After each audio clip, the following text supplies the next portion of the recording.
Hello everybody, my name is Will and welcome back to Flyout. Today, this is a bit of an interesting one. So this is actually a VOD almost of a stream. It's technically not a VOD because I recorded this simultaneously while I was streaming rather than downloading the VOD afterwards. I don't know why I'm specifying this, but either way, this was a stream. We did a charity stream and we raised, it was £142 at the start of the stream. We raised £90 from building this plane. And if you want to increase that number, then there will be a link in the description below where you can donate to the charity drive. It is part of the Jingle Jam overall thing that the Yogscast do every year. I basically found that I could click a button and start my own campaign. I set a goal of 200 quid. We are over that already. So anything extra is just a nice little bonus. So if you're feeling giving this season, then that's there if you want to do that. But yeah, anyway, I wanted to build a heavy fighter.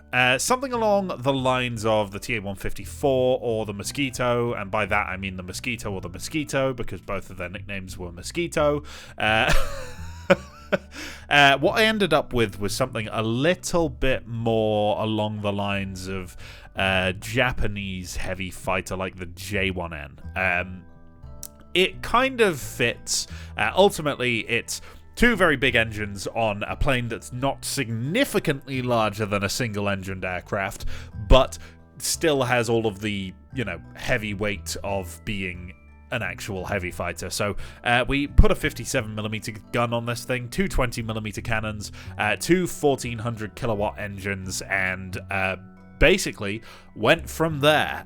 It's a pretty good setup for an aircraft. Obviously, the Mosquito is very highly regarded. That's probably the most obvious example of this design theory working well.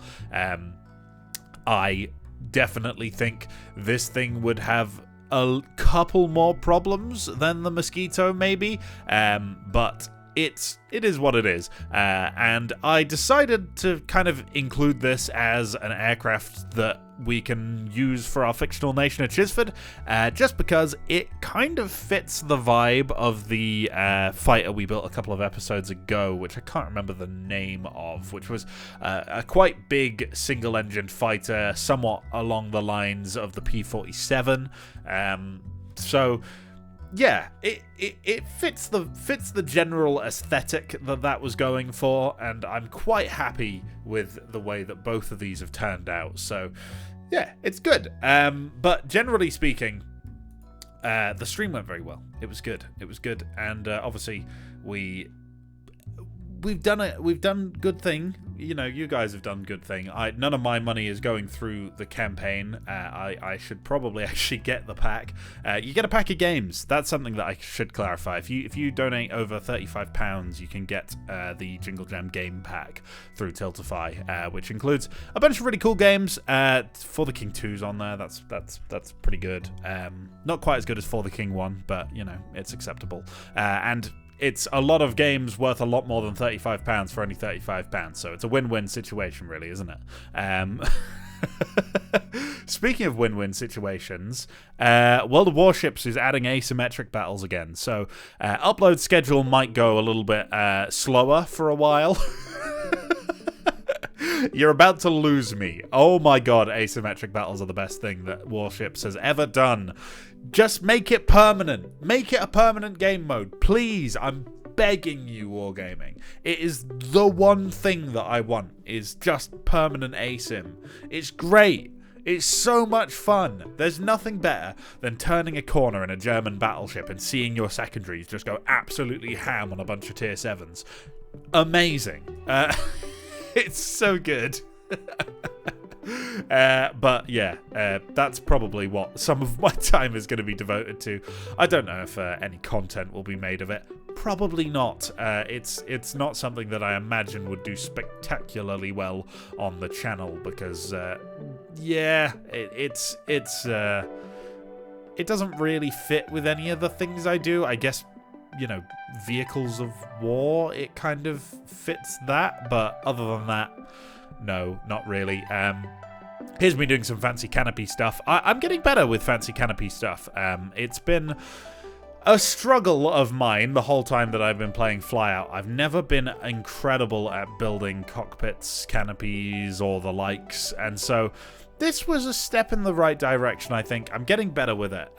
Definitely the front of the canopies I'm getting better with. And I tried to do a little bit of a sliding section to this, so at the moment you can't see it. It was quite a late addition to it, but eventually I made the part that the pilot is underneath look like it could slide back and forth. It could actually, had I actually gone through the effort of putting in a sliding mechanism, which wouldn't be insanely hard, I don't think. I can picture it in my head what it's going to look like, but frankly, I was concerned about time on the stream, and I was correct to be concerned about time because we very much ran out of time at the end of that stream. I ran over where I really wanted to be ending, but we got there in the end.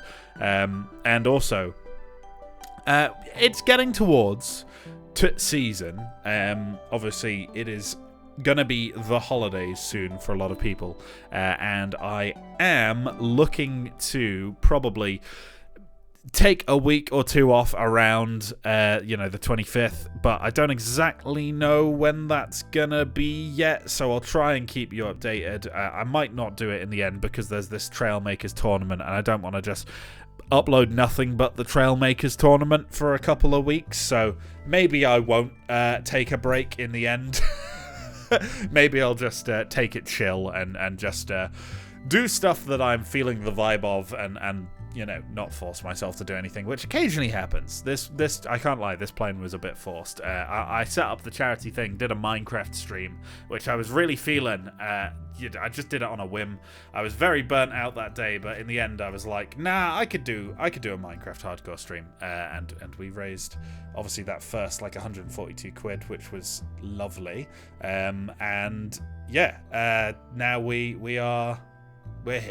here. I kind of forced myself to do it, but I got there in the end. I started enjoying building this thing about now, probably, when it started looking more finalized. It starts looking good at this point, I want to say. You can see some oddities with this design which aren't particularly normal, which took a long time for me to get kind of used to, I think. So the navigator's glass at the back there, you can see it kind of slants down, and there's some what look like holes but are actually glass. Then we stick a gun out the bottom as well, so we got two defensive guns on the back. Quite a well-defended heavy fighter, to be entirely honest. Obviously the original inspiration, the Mosquito, no defensive guns at all. The J1N, which was also quite heavy inspiration, does have defensive guns, but I believe it only has defensive guns on the top, and this also has defensive guns on the bottom. So, this thing is pretty well defended, all things considered, and yeah, probably not a pilot's favourite thing, though, because occasionally when you're taking off, it just tip stalls horribly and kills you. And whenever you land, I don't think there's a nice way to put this, but the universe explodes. I wish I was joking, but if you skip to the end of the video, that is what you will see. The universe actually unironically exploding. It's a weird one. Definitely a weird bug, but that is one of the bugs of all time, and it is one that I got. Yeah. Anyway, I do think this is getting to the point now where we're pretty much done with the visuals of this thing. So I'll hand you back to my past self, and we'll give this thing a fly, shall we? It's probably about time. And here we have the finished product. We ended up calling it the FI7 Cassowary. No particular reason other than that's what chat said. So here it is. You can see we got a couple of guns up here on the front. We got two 20mm in the side, and then at the bottom here, this is a 57mm cannon, which it says 32 up there, but trust me, that's a 57. If I load in a weapon, I go gun, and increase this to 32, this is the size of a 32mm gun. It's quite different. So, yeah, we've got quite the gun in here. And if you want to see the ammo, because we only get ammo in drums in this game, it's there. That is the ammo. It's absolutely massive. But that does mean we get 100 rounds of 57mm, which is pretty impressive. We've got 2 radial engines. These pump out 1400 kilowatts each, so pretty damn good horsepower for one of these aircraft. And it can push this thing up to a pretty decent top speed, which you'll see in a minute. But generally, we got a little area for the navigator to sit here. The paint is a little bit glitchy here because I decided to split this fuselage. Probably wasn't the best move, but well. We've got a turret that can rotate 90 degrees either side. It could probably rotate a little bit more, but I didn't feel confident enough. I actually made this canopy so that it could fully slide backwards, but I haven't gone through the effort of putting in a sliding mechanism yet because you need like 3 hinges. I don't know. It's probably not that bad. Look, I've got a job. And then we painted it. We got some edge weathering on the front of these wings, which is a little bit more effort than I tend to put into these. Could have been a better job, but yeah, it's all right. That's pretty much all I need to run through here. Let's take it to the runway and fly it out. Get it? Okay, here we are on the runway. We got some pretty beefy flaps on this thing, as you can see. They definitely could be bigger, but they're still pretty large. And we have the turret that can rotate while we go down the runway here. It's a little bit funky to use because I'm still not the best with the custom inputs, but I think I basically just need to reduce the sensitivity on it a little bit. We don't have any steering wheels because this one at the back is just mounted. Obviously, it would be better to have that as a steering wheel, but I find that when you put a steering wheel at the back, they do glitch out sometimes. So I decided to go against it, and we do have a bit of a tendency to drag down because we have these doors that kind of open in front of the landing gears. They act as air brakes while they're extended, so if we just retract those, it will stop us pitching down for quite as much. And you can see that the gears don't fully retract into the fuselage. They kind of have this gap in the door. The suspension has flattened itself, which means it's not quite accurate at the moment. That's fine, don't worry about that. And as you can see, it accelerates pretty darn well.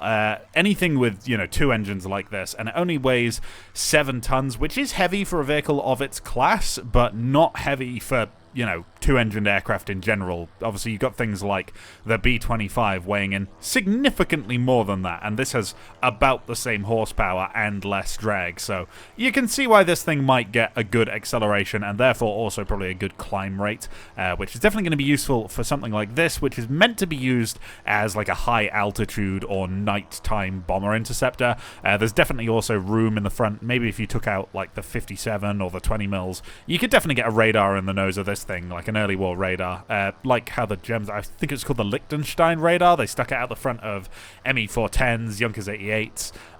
Definitely something that you could pull off with this. So we're currently going along at 430 kilometers an hour, and just because I know you're going to be thinking it, I'm about to hold fire with the guns and watch the speed as it drops fairly consistently from the recoil of this 57mm gun. As you can see, it leaves some pretty big smoke clouds when they land on the ground. The velocity on it is not amazing, and the fire rate is also pretty slow. You can see 1, 2, 3, 4, 5, 6, 7. It's not the most rapid gun in the world, but given it is a 57, it's definitely not bad. You can imagine that this thing would really, really struggle with jamming in real life, just from the rate of fire and how much that mechanism is having to absolutely yeet 57mm shells into the breach. So while I didn't intend it to necessarily be, this definitely kind of fits with the fighter we built for Chisford, so I think it's fair to call this a Chisford aircraft in this case. So, yeah.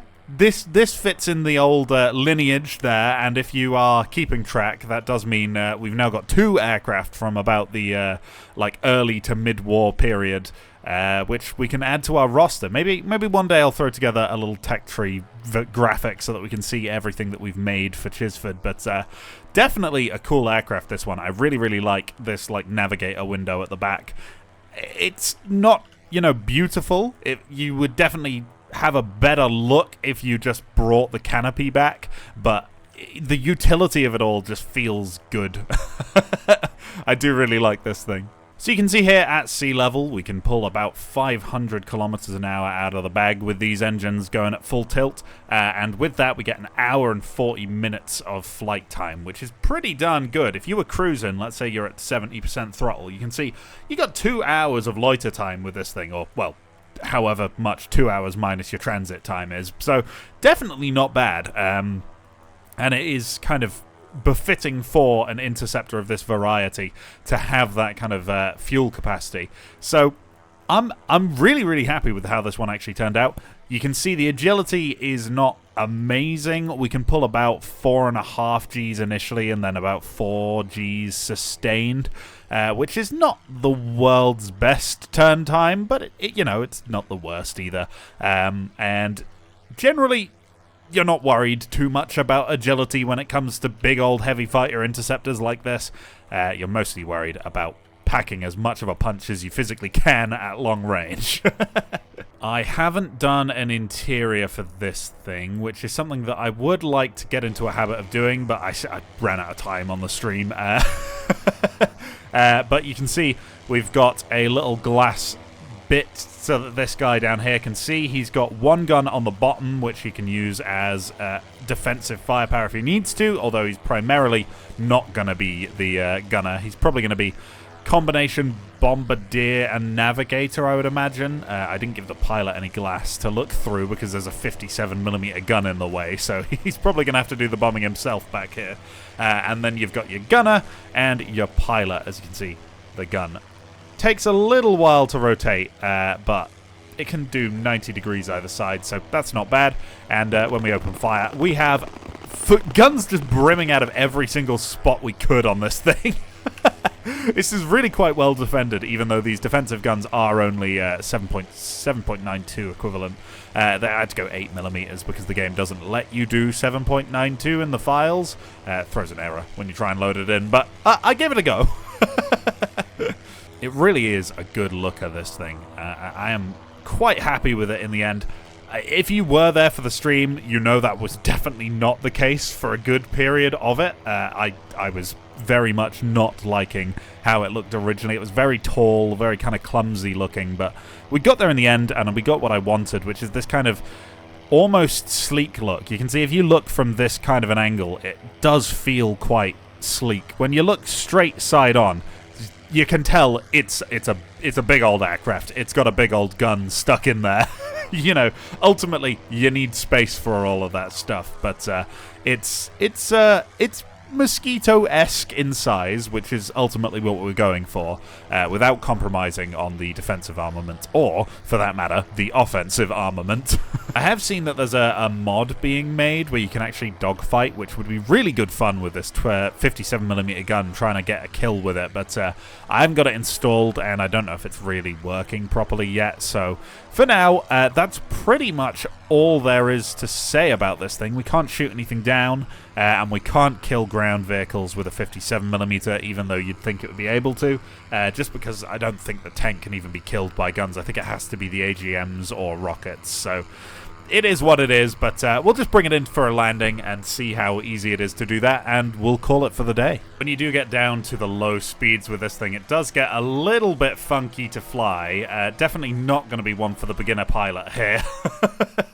I imagine something like this would have a couple of landing incidents in real life, especially with these like air brake gear bays, which are an unusual choice, but they were funky and fun, which is probably why Stream Chat liked them, and I was definitely feeling it at the time. And ooh, we do get pretty aggressive tip stalls when we try and land, and also that, which I don't know why that happens, but it happens every time you land it. So there's that.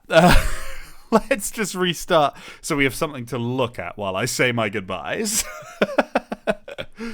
So, yep, now we're in the void, but that's all for today, guys. Thank you for watching, and please don't question why we're in the void. In fact, let's do an investigation. Can I fly through the ground when the void is here? When the void exists? This is science for me here. Hang on. Oh, the void is gone. The world has come back. However, in low poly, which is interesting. Yep, that's interesting indeed. I'm assuming if I just flew at the ground, I'm going to die. No. Ooh. Ah. Okay. Well, thank you for watching. If you enjoyed this one, please leave a like, comment, and/or subscribe. If you want to contribute to the charity drive, there will be a link in the description to do that. And if you want to get one of your vehicles featured in one of the community creations videos, you can join my Discord with the link in the description below. Submit your creations in the Submit Your Flyout Creations Here channel. It's quite self-descriptive, the name of that one. But that's all, and goodbye. And as always, a huge thank you to my YouTube super supporters: Core Void, Prince Casper 33, Flimsy Steve, Proto Series 1000, El Doge YT 3744, Paloma, Marlon Gwekin, Cruiser 25, Cody Fox, Peter Holmes, Peter Seaford, Camjam 135, Stug 3, and Terra. And a huge thank you to all the regular level supporters as well.